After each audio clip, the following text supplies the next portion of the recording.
Donald Trump acaba de firmar la orden ejecutiva por la que se constituye oficialmente la Reserva Estratégica de Bitcoin. ¿Cuáles son sus características y qué se pretende conseguir con esta reserva estratégica? Veámoslo. Hace unos días el presidente de los Estados Unidos, Donald Trump, anunció que pretendía crear una reserva estratégica de criptoactivos. Aprobó una orden ejecutiva mediante la que mandataba la constitución de una reserva estratégica no de criptoactivos en general, sino de un activo digital en particular, Bitcoin. Lo cual ya de entrada resulta significativo, porque lo que está haciendo Donald Trump, al menos aparentemente, es diferenciar la reserva estratégica de Bitcoin de la reserva estratégica del resto de criptoactivos, porque Bitcoin es el único activo real, digital y descentralizado que existe. Los otros criptoactivos son en realidad activos financieros centralizados o centralizables. Pero además, tal como se constituirá esta reserva estratégica, también se minimizan algunos de los problemas. En primer lugar, se adopta un compromiso de que ninguna unidad de Bitcoin va a ser vendida en el futuro en el mercado. Entiendo que salvo excepciones que lo justifiquen, porque si no, no tendría ningún sentido poseer esa reserva estratégica de Bitcoin. Pero en cualquier caso, lo que no se pretende hacer con esta reserva es trading a través de Bitcoin. No se pretende estar comprando y vendiendo Bitcoins para manipular su precio de mercado. De hecho, en segundo lugar, la dotación inicial de esta reserva estratégica de Bitcoin no se logrará a través de compras de este activo digital en el mercado, sino que estará integrada por las unidades de Bitcoin que a día de hoy ya tiene el Estado estadounidense y que han sido decomisadas a criminales, entre muchas comillas. Y digo entre muchas comillas porque alrededor de un tercio de todas las unidades de Bitcoin que posee el gobierno estadounidense han sido incautadas a Silk Road, a Ross Ulbricht. De manera que ahora que se le ha concedido el indulto, se le deberían reintegrar esas unidades de Bitcoin que le fueron decomisadas. Pero no, en lugar de hacer eso, pasarán a integrar la reserva estratégica del gobierno de los Estados Unidos en Bitcoin. En total, de entrada, habrá 200.000 unidades de Bitcoin, algo que a su precio actual equivale a unos 20.000 millones de dólares y que, en cualquier caso, representa el 1% o casi el 1% del stock total de Bitcoin. Esto ha decepcionado a muchos bitcoiners, o más bien a muchos especuladores en Bitcoin, que esperaban que el precio de este activo digital subiera, alentado por la mayor demanda del gobierno estadounidense. Si el gobierno estadounidense empezaba a comprar muchas unidades de Bitcoin para rellenar su reserva estratégica, pues el precio de Bitcoin obviamente se recalentaría. Pero como de momento al menos no se van a producir compras, sino que todo el stock estará formado por las unidades de Bitcoin que ya tenga el gobierno de los Estados Unidos, no va a haber inyección de dinero estatal en el mercado de Bitcoin. De ahí que su precio no se haya disparado tras este anuncio. Además, desde un punto de vista geoestratégico, tampoco parece que 200.000 unidades de Bitcoin vayan a marcar una diferencia fundamental. Como digo, en la actualidad, el valor de mercado de esas 200.000 unidades ni siquiera llega a los 20.000 millones de dólares, que es algo así como el 0,3% del presupuesto de un año de los Estados Unidos.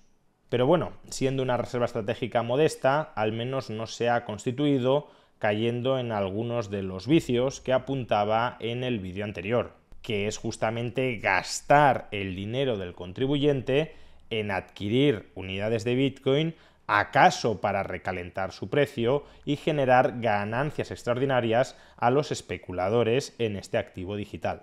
Por tanto, se trata de una constitución del fondo estratégico mucho más limpia de lo que cabía esperar en un primer momento. Es más, otra de las directrices clave dentro de esta orden ejecutiva por la que se constituye la reserva estratégica de Bitcoin es que esta reserva estratégica podrá incrementarse en el futuro mediante adquisiciones de nuevas unidades de Bitcoin, pero siempre que esas compras no tengan una implicación presupuestaria, es decir, siempre que el efecto de esas adquisiciones sea neutral sobre el saldo presupuestario. Y aquí existe una cierta ambigüedad con qué significa adquisiciones de Bitcoin que tengan un impacto neutro sobre el presupuesto. Desde luego esto excluye utilizar dinero de los contribuyentes para comprar nuevas unidades de Bitcoin, pero puede ser compatible con otras estrategias financieras y no financieras para incrementar la dotación del fondo. En primer lugar, y de manera muy evidente, los nuevos bitcoins decomisados en el futuro a otras organizaciones criminales podrán también incrementar este fondo estratégico de Bitcoin, y esto desde luego no tiene ningún impacto presupuestario. En segundo lugar, también cabe la posibilidad de que el gobierno de los Estados Unidos venda activos que posee, por ejemplo, el oro o por ejemplo tierras públicas, y con la recaudación que obtiene por esa venta de activos que ya posee, compre unidades de Bitcoin, es decir, haga una recomposición de su cartera de activos, pero sin extraer dinero del contribuyente para aumentar los activos totales que posee.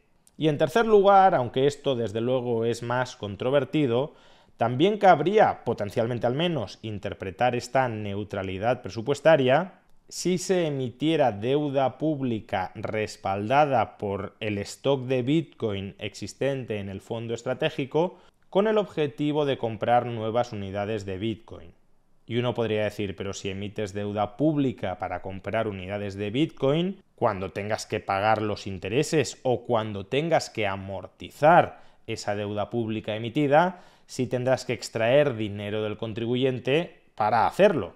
Pero, y este es el gran riesgo de esta estrategia, si el precio de Bitcoin ha seguido subiendo en el futuro, se podrá pagar el principal y los intereses de esa deuda a través de las plusvalías que hayas acumulado por la adquisición de unidades de Bitcoin.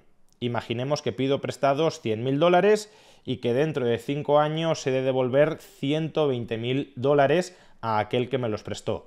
Y mientras tanto, con esos $100.000 he comprado, grosso modo, una unidad de Bitcoin que dentro de 5 años vale $200.000. Pues bien, en ese caso, vendiendo el 60% de las unidades de Bitcoin nuevas que he comprado, podré amortizar la deuda y los intereses y me quedaré, en términos netos, con el 40% de las unidades de Bitcoin que he comprado. Por supuesto, como decía, el riesgo de esta estrategia es que el precio de Bitcoin en el futuro no suba, sino que baje. Pero en ese caso, si no hay una responsabilidad subsidiaria del Estado en hacer frente al pago de esa deuda, sino que el acreedor solo puede recobrarse con cargo al stock de Bitcoin que estaba colateralizando la emisión de esa deuda, en ese caso, lo máximo que sucedería es que la reserva estratégica que ha emitido esa deuda colateralizada por Bitcoin perdería parte de sus tenencias de Bitcoin, todo lo cual seguiría sin tener un impacto negativo sobre el contribuyente estadounidense. Es decir, que sí que puede haber ciertos caminos abiertos en el futuro para aumentar de manera apreciable la dotación de unidades de Bitcoin de esta reserva estratégica. Sin embargo, habrá que ver si el gobierno de los Estados Unidos está dispuesto realmente a seguir alguno de estos caminos, todos los cuales, salvo seguir decomisando unidades de Bitcoin, comportan riesgos financieros para el propio Estado. Si vende activos para comprar Bitcoin y los activos que vende se revalorizan en el futuro y Bitcoin cae de valor en el futuro, el gobierno se habrá descapitalizado. Si emite deuda respaldada por Bitcoin para comprar nuevas unidades de Bitcoin y el precio de Bitcoin cae, lo que sucederá es que esa reserva estratégica se irá vaciando, de manera que el gobierno también se estará descapitalizando. Pero bueno, si nos seguimos moviendo en magnitudes similares o cercanas a la dotación actual del fondo, el impacto que cualquiera de estas operaciones puede tener sobre la solvencia futura de los Estados Unidos es muy bajo. De ahí que tampoco tenga por qué perjudicar de una manera muy directa, muy clara a los contribuyentes. Pero si todo esto es así, ¿cuál es en última instancia la finalidad de esta reserva estratégica? Si se queda en 200.000 unidades de Bitcoin o aumenta algo más, pero no de manera estratosférica, ¿para qué se constituye? Pues hay varias posibles explicaciones.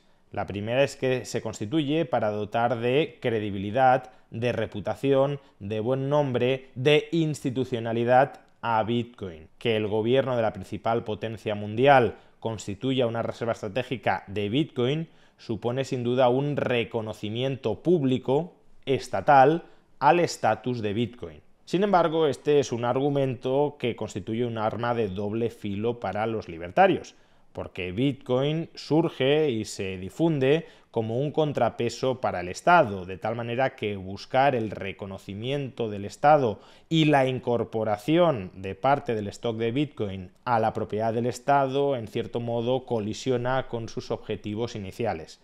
Pero, en segundo lugar, este fondo sí puede contribuir a algo que incluso los libertarios desde luego aprobarán, y es a que el gobierno de los Estados Unidos señalice que le concede una importancia geoestratégica notable a Bitcoin y que los Estados Unidos serán una jurisdicción que no solo no perseguirá Bitcoin, sino que incluso tratará de facilitar y fomentar la tenencia y el uso de Bitcoin. Porque si el gobierno es el primero que invierte, entre comillas, en Bitcoin, desde luego el resto de la población también debería poder hacerlo sin ningún miedo a represalias políticas. Y el compromiso del Estado a desarmarse, a apaciguarse frente al desarrollo interno de Bitcoin, desde luego sí es un objetivo que los libertarios podemos celebrar. Puede que esta reserva estratégica tenga poco de estratégica